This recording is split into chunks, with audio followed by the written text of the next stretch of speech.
Iran, opposition leaders are planning to once again defy the government. They are attending a memorial for those who lost their lives in the country's post-election turmoil. The most prominent name on that list is that of 26-year-old Neda Soltan. She was shot during a riot in Tehran in June. The video of her death shocked the world.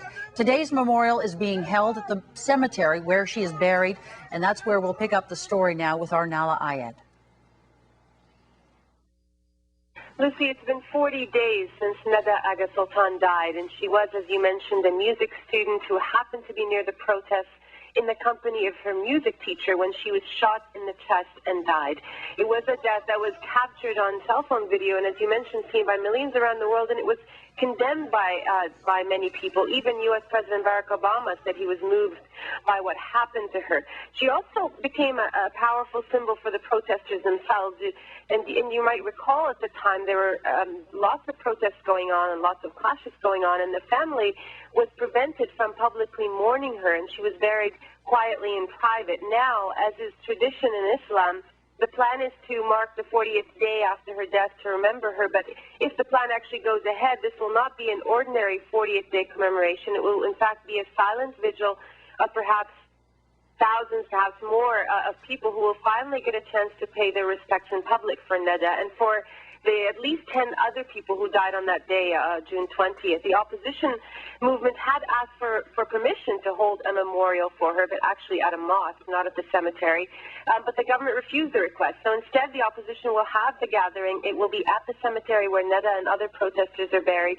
And we understand that at the invitation of Neda's mother, both the main defeated candidates, Mir Hossein Moussavi and Mehdi Karoubi, will be attending. And of course, this is all in defiance of the government, which has banned all opposition protests and has gone to great lengths to put them down. And Nala, what is happening with the people who were detained during those protests?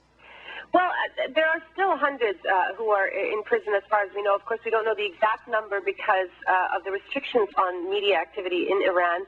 There have been many calls on the government to release those detainees, especially because there have been reports of mistreatment, even abuse in some of the prisons where they've been held. Now, we have been told by officials that 140 detainees were released from prison the day before yesterday, and the government actually says it's planning on releasing more detainees tomorrow. And you know, there has been a lot of pressure on the government to do something about the detainees, especially in light of these reports of abuse.